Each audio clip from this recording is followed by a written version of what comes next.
The Grand Pavilion ballroom was decorated like something from a magazine spread. Crystal chandeliers cast warm light over tables draped in ivory silk, each centerpiece a cascade of white orchids and roses that probably cost more than most people's weekly salary. Soft jazz played from speakers hidden somewhere in the ornate crown molding, and waiters in crisp white jackets circulated with champagne and appetizers. My mother's 55th birthday party was exactly the kind of event she'd always dreamed of, elegant, expensive, and designed to impress the 75 guests who'd gathered to celebrate her. I stood near the entrance taking it all in. The venue was beautiful, I'd give them that. When I'd purchased the Grand Pavilion 18 months ago, it had been run down and struggling. Now, after extensive renovations and a complete operational overhaul, it was one of the most sought-after event spaces in the city. We were booked solid for the next 14 months. Isabella. My sister Vanessa's voice cut through the ambient music. She was 28, impeccably dressed in a designer cocktail dress that probably cost $3,000, and wearing the expression she always wore when she looked at me, a mixture of pity and barely concealed contempt. "Hi, Vanessa," I said, accepting her air kiss that didn't actually touch my cheek. "You actually came," she said, her eyes sweeping over my simple black dress, the one I'd bought at a department store for $200 because it was comfortable and appropriate. "I wasn't sure you would. These events are so expensive and I know money's been tight for you." "Money's fine," I replied evenly. "Sure," she said with a patronizing smile. "Well, come in. We're just about to sit down for dinner." I followed her into the ballroom where guests were finding their assigned seats. I spotted my parents at the head table, my father, Carlos Torres, looking distinguished in his suit, and my mother, Elena, resplendent in a gown that probably cost more than my monthly rent. Or what they thought was my monthly rent. My brother Miguel stood with a group of our cousins, all of them laughing at something on someone's phone. At 33, Miguel was the golden child. Successful architect, beautiful wife, 2 perfect children. He glanced up as I approached, gave me a brief nod and went back to his conversation. "Okay, so seating," Vanessa said, consulting a small card in her hand. "Let me see where we put you." I waited while she scanned the seating chart. Around us, relatives and family friends found their tables, greeting each other with enthusiastic hugs and compliments. Several people glanced at me with polite smiles before quickly looking away, as if acknowledging me too much might be embarrassing for everyone involved. "Here we go," Vanessa said brightly. "You're at table 9. Over in the corner." She pointed and my stomach sank. Table 9 was tucked in the back corner of the ballroom, partially obscured by a decorative column. And sitting at it were 5 teenagers. My nephew Carlos Jr., my niece Sophia, and 3 of their teenage cousins. "That's the kids' table," I said quietly. "Well, yes," Vanessa replied, her voice taking on that patient tone people use when explaining something obvious to someone slow. "We had limited adult seating, and since you're not married and don't have a +1 and you're not really involved in the family business discussions, we thought you'd be more comfortable with the younger crowd." "I'm 31 years old." "I know. And you're so good with kids. Remember how much fun you had with them at Christmas? They love you." What she meant was, "You're still single, still without the markers of adult success we value, so you might as well sit with the children because you're essentially one of them." I looked over at table 9. The teenagers were on their phones, looking bored and resigned. Sophia saw me looking and gave me a sympathetic smile. She was 16 and old enough to understand that being sent to the kids' table at 31 was humiliating. "Vanessa," I started, but she'd already turned away to greet someone more important. I made my way to table 9, very aware that several people were watching. My cousin Andrea whispered something to her husband, and they both looked at me with expressions that mixed pity and judgment. My uncle Roberto shook his head slightly, as if disappointed but not surprised. "Hey, Aunt Isabella," Carlos Jr. said as I sat down. He was 17 and sweet, trying to make the best of an awkward situation. "This sucks. I'm sorry." "It's fine," I lied, smiling at him. "At least you guys are good company." "They literally put you at the kids' table," Sophia said, her voice indignant. "You're an adult. This is so disrespectful." "It's a seating arrangement, not a statement about my worth," I said, though we both knew that wasn't true. The other teenagers, my cousin's kids, looked uncomfortable but didn't say anything. They went back to their phones, occasionally glancing up at the adult tables where real conversations were happening. A microphone squealed with feedback and everyone turned toward the front of the room. My father stood at the podium, champagne glass raised, ready to make a speech. "Thank you all for being here tonight," he began, his voice carrying the authority of someone used to being listened to. 55 years ago, the world became a better place because Elena Maria Rodriguez was born. 28 years ago, I became the luckiest man alive when she agreed to marry me. Applause and appreciative laughter rippled through the room. "Tonight we celebrate in style," he continued, gesturing around the ballroom. "This venue, the Grand Pavilion, is one of the finest event spaces in the city. It wasn't easy to book and it wasn't cheap. This evening is costing us $15,000, but Elena is worth every penny and more." More applause. My mother dabbed at her eyes with a tissue, playing the role of overwhelmed gratitude perfectly. "We're blessed with 3 wonderful children," my father went on. "Miguel, who's built an architectural firm from the ground up. Vanessa, who's climbing the corporate ladder at one of the city's top marketing agencies. And Isabella, Isabella is finding her path in her own way." A few polite chuckles. I felt my face flush but kept my expression neutral. "The point is," my father said, "we've built a good life. We've worked hard. We've achieved success. And tonight we celebrate that success with the people who matter most." "To Elena." "To Elena," the room echoed, raising their glasses. I raised my water glass. I deliberately avoided the champagne, and took a small sip. Across the room I saw my mother beaming, saw Vanessa and Miguel basking in the praise they'd received, saw the elaborate celebration my father had purchased to prove something to all these people. $15,000 for a venue he didn't know his daughter owned. My phone buzzed in my clutch. I pulled it out discreetly and saw a text from James Martinez, the Grand Pavilion's general manager. "Miss Torres just arriving. Need to discuss the Davidson event cancellation and the Hernandez lawsuit settlement. Are you available?" I typed back quickly, "In the ballroom. Can it wait an hour?" "Urgent, I'm afraid. The Hernandez attorney needs an answer tonight." I sighed and texted, "Come find me. I'm at table 9 in the back corner." "The back corner? At your mother's party?" "Long story. Just come." I set my phone down as dinner was served. The teenagers and I received the same meal as everyone else. Filet mignon, roasted vegetables, twice-baked potatoes. The food was excellent. I'd hired the chef myself and had personally approved every menu item. "This is actually really good," Carlos Jr. said, cutting into his steak. "It is," I agreed, taking a bite of the perfectly cooked meat. The chef trained in France. He specializes in classic preparations with modern technique. Sophia looked at me curiously. "How do you know that?"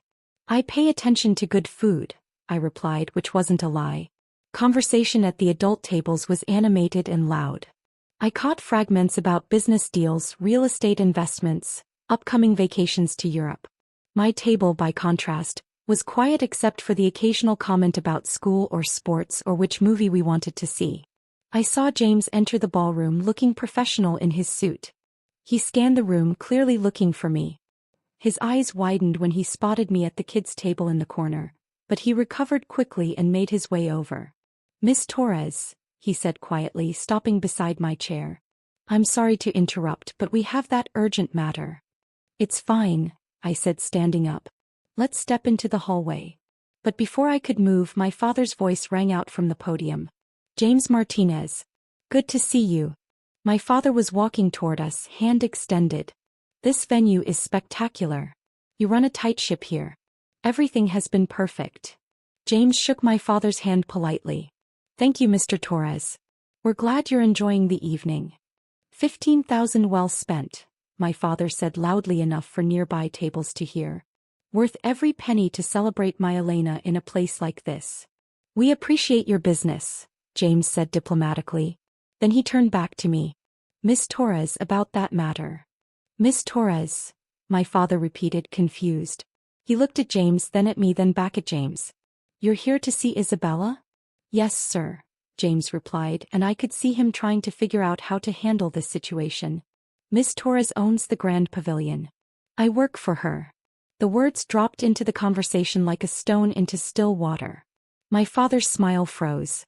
Several people at nearby tables stopped eating, their attention suddenly riveted on our corner of the room. "What?" my father said, his voice confused.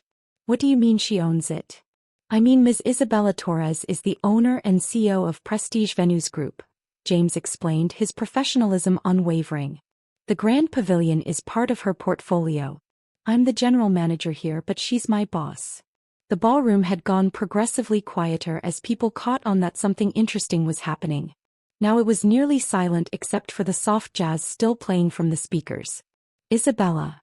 My mother's voice carried from the head table. What is he talking about? I stood up fully, smoothing my simple black dress. Exactly what it sounds like, Mom. I own this venue. And 6 others like it across the city. That's impossible, Vanessa said, appearing at my father's elbow. You work some administrative job. You live in a studio apartment. You can't afford to own event venues. I work as CEO of Prestige Venues Group, I corrected. I live in a 2-bedroom condo in the Riverside district that I bought for cash 4 years ago. And I own 7 event venues with a combined value of approximately $63 million. The number seemed to echo in the silence. $63 million. I watched it register on face after face. Shock, disbelief, confusion, and in some cases, the dawning realization that they'd been very, very wrong about me. Miguel had walked over now, his expression unreadable. You own event venues worth $63 million. Yes. How? Vanessa demanded. Where did you get that kind of money? I built it, I replied simply. Started with a small banquet hall I bought 8 years ago when I was 23. It was struggling, badly managed, losing money. I bought it for $280,000. Money I'd saved from working 3 jobs through college. I turned it around, made it profitable, and used the revenue to buy the next property. Then the next. Over 8 years I built a portfolio. But we would have known, my mother said, standing now. Isabella, if you were that successful, we would have known about it. Would you? I asked. I tried to tell you. Multiple times. Remember 3 years ago when I mentioned buying the Riverside Ballroom? Dad changed the subject to talk about Miguel's new project. Remember 2 years ago when I said I was closing on the Grand Pavilion? You asked me when I was going to stop playing around and get a real job. But $63 million, my father said, still processing. Isabella, that's more successful than any of us. Yes, I agreed. It is. Then why do you dress like that? Vanessa gestured at my simple dress. Why do you drive that old Toyota? Why do you live so modestly? Because I don't need to perform success to feel successful, I replied. I don't need designer clothes or a luxury car or an expensive lifestyle to prove my worth. I need venues that are profitable, staff who are well-trained, and clients who are satisfied. Everything else is just performance. James cleared his throat. Miss Torres, I really do need to discuss the Hernandez situation. The Hernandez lawsuit, I said, nodding. They're claiming we breached contract by canceling their wedding. Yes, but we canceled because they hadn't paid their deposit and were 3 months behind on all correspondence. Their attorney is threatening to sue for $50,000 in damages. Tell the attorney we'll settle for the amount of their original deposit, $5,000 as a goodwill gesture, but only if they sign a full release.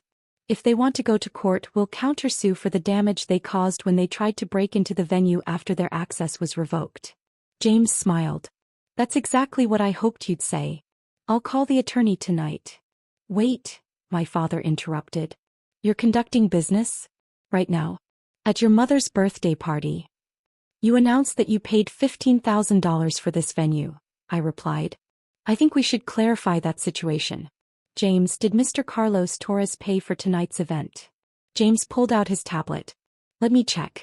The booking for tonight was made 6 weeks ago under the name Carlos Torres.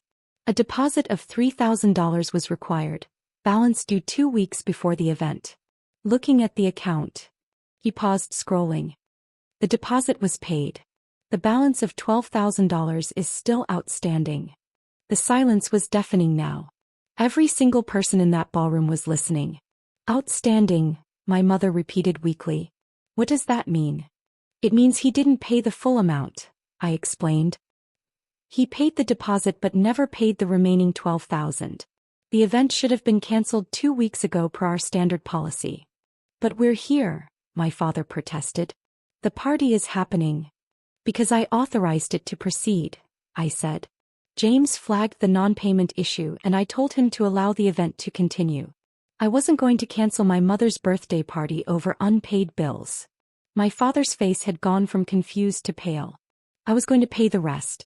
I just had some cash flow issues this month. You told everyone you spent $15,000, I said gently. You made a point of announcing how expensive this venue was, how much you were spending to celebrate Mom. But you didn't actually pay for it, Dad. I did. Oh my God, my mother whispered. She looked around at all the guests watching, and I saw the humiliation dawn on her face. Everyone heard you. Everyone heard that we didn't pay. You didn't pay, I corrected. I paid. Because despite being seated at the kids' table, despite being treated like the family embarrassment, despite being told I'm finding my path in my own way, I wasn't going to let Mom's party be cancelled. Vanessa had gone completely silent, staring at me like she'd never seen me before. Miguel looked like he was trying to solve a complicated equation in his head. There's more, James said, checking his tablet again. Miss Torres, we also have the venue rental for the Torres family Christmas party next month. That's at the Riverside Ballroom, booked under Miguel Torres. Deposit paid, but the balance is also outstanding. Should I cancel that one? No, I said. Let it proceed. Send me the bill. And the corporate event for Vanessa Torres's company next quarter. That's at the Sterling Estate. No deposit paid, booking on hold pending payment. Approve it, I said. No charge. James made notes on his tablet. All 3 events comped. Total value, approximately $38,000 in venue fees. $38,000, my father repeated numbly. Plus tonight's $12,000 in outstanding balance, I added. So $50,000 total that I'm covering for family events you all booked at my venues without paying for them. We didn't know they were your venues, Miguel said, his voice defensive. How were we supposed to know? You could have asked me about my work, I suggested. You could have shown interest in what I do. You could have listened when I tried to tell you.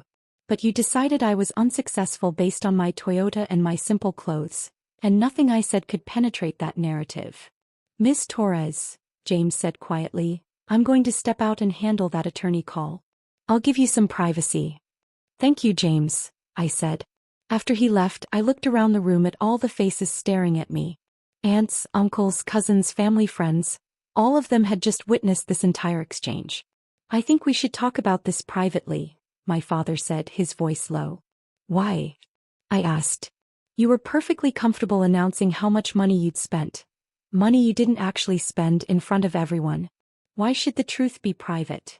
Because you're humiliating us, Vanessa hissed. Everyone is watching. I'm not humiliating you, I interrupted. I'm stating facts. You booked venues you couldn't afford. You made financial claims you couldn't back up. You treated your daughter like a child while that daughter was actually subsidizing your lifestyle. Those are just facts. My mother sat down heavily, her hand over her mouth. The elaborate birthday celebration, the elegant venue, the impressed guests. All of it was crumbling under the weight of this revelation. Aunt Isabella, Sophia said from behind me, her teenage voice cutting through the tension. That was the most badass thing I've ever seen. Several of the teenagers at table 9 nodded in agreement. Carlos Jr. was grinning. Language, Sophia, my mother said automatically, but there was no force behind it. No, she's right, Carlos Jr. said. You all treated Aunt Isabella like she was some kind of loser. Made her sit with us like she wasn't a real adult. And this whole time she's been more successful than all of you combined. That's epic. That's enough, Miguel said sharply, but Carlos Jr. just shrugged. It's true though. $63 million. 7 venues. She's basically a mogul and you guys treated her like an embarrassment. I walked over to the head table where my mother still sat, looking small and overwhelmed. I pulled out the chair next to her and sat down. Mom, I said gently, I didn't do this to hurt you. I love you. But I'm tired of being invisible. I'm tired of being dismissed. I'm tired of sitting at kids' tables while my family performs success they can't actually afford. We're not performing, she protested weakly. We've done well for ourselves. Have you? I asked. Dad couldn't pay for your birthday party. Miguel is behind on his venue rental. Vanessa's company event is booked without a deposit. That doesn't sound like people who are doing well. That sounds like people who are struggling but pretending they're not. How did you know we were struggling? My father asked, sitting down heavily in his chair. Because I pay attention, I replied. Because I notice when people book expensive venues but take months to pay deposits. Because I see patterns. Miguel, you've refinanced your house twice in 3 years. Vanessa, your company is downsizing. I know because they canceled 3 corporate events at my venues last quarter. Dad, you took out a second mortgage last year. The accuracy of my statements showed on their faces. You've all been living beyond your means, I continued. Performing wealth you don't have. And in the process, you've used me as the cautionary tale. The daughter who didn't make it, who didn't achieve success, who sits at the kids' table because she's not really part of the adult world. That's not what we meant, my mother said, tears streaming down her face now. Isabella, we never meant to make you feel less than. But you did, I said simply. For years. Every family gathering, every holiday, every celebration. I was the disappointment. The one who hadn't figured it out yet. The one who needed to find her path. While you were building a $63 million empire, Miguel said quietly. He'd moved closer now, standing behind our parents' chairs. Jesus, Isabella. How did we miss this? You weren't looking, I replied. You saw what you expected to see and stopped questioning it. Vanessa had walked over too, her designer dress suddenly looking less impressive. I'm sorry, she said, and her voice cracked. I'm so sorry for everything. For the kids' table, for the comments about money, for assuming you were struggling. I was so wrong. We all were, Miguel added. Isabella, I don't even know what to say. I've been so focused on my own problems, my own business struggles, that I just assumed. I don't know what I assumed. But I was wrong. My father stood up and walked to the podium. He tapped the microphone and the room, which had been buzzing with whispered conversations, fell silent again. I need to make a correction to my earlier speech, he said, his voice heavy. I said this evening cost me $15,000. That was a lie. I couldn't afford to pay for this party. My daughter Isabella paid for it. The daughter I seated at the kids' table. The daughter I implied was still finding her way. He paused, composing himself. My daughter doesn't own one event venue. She owns 7. Her company is worth over $60 million. She built that from nothing over 8 years while I was too blind and too arrogant to notice. So when I said we celebrate success tonight, I was right, but I was celebrating the wrong person. He looked directly at me. Isabella Torres is the most successful person in this family. By a significant margin.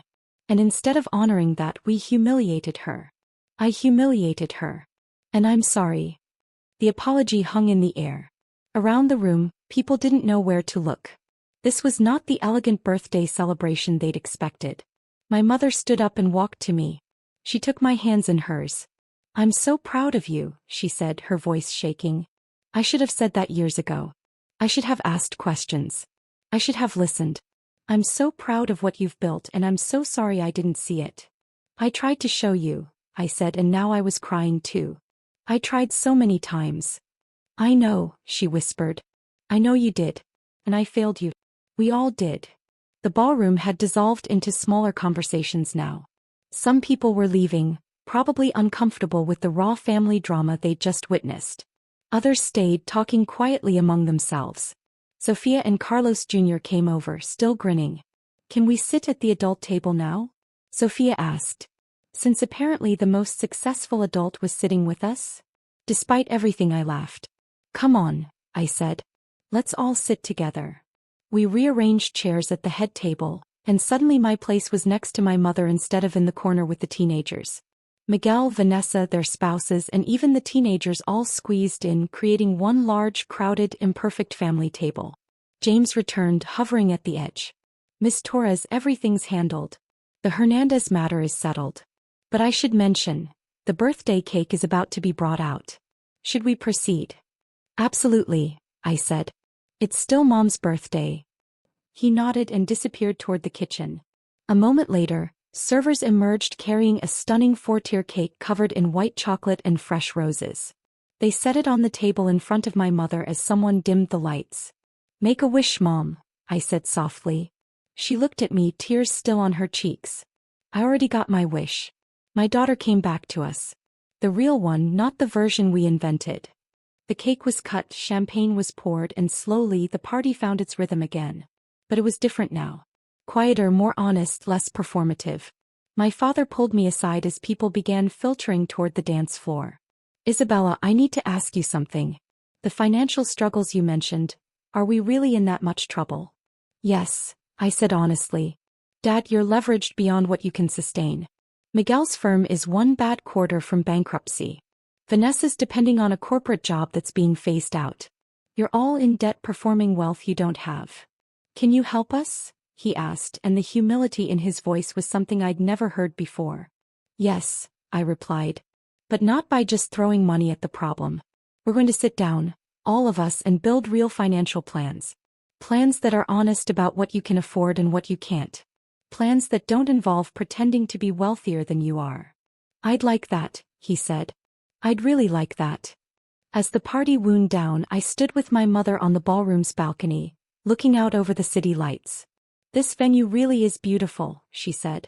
You did an amazing job with the renovations. Thank you, I replied. I'm proud of what we've built here. 7 venues, she mused. My daughter owns 7 event venues. I'm going to start telling everyone. Just don't tell them it cost $15,000 to book one, I said with a smile. She laughed, a real laugh that I hadn't heard in years. Deal. We stood there together, mother and daughter, finally seeing each other clearly after years of misunderstanding. I love you, Isabella, she said. Not because you're successful. Not because you own millions of dollars in property. Just because you're you. I'm sorry it took me so long to say that properly. I love you too, Mom, I replied. Happy birthday. Inside, the party continued. My family, flawed, imperfect, finally honest, celebrated together. Not at separate tables. Not with pretense or performance. Just together. And that was worth more than $63 million.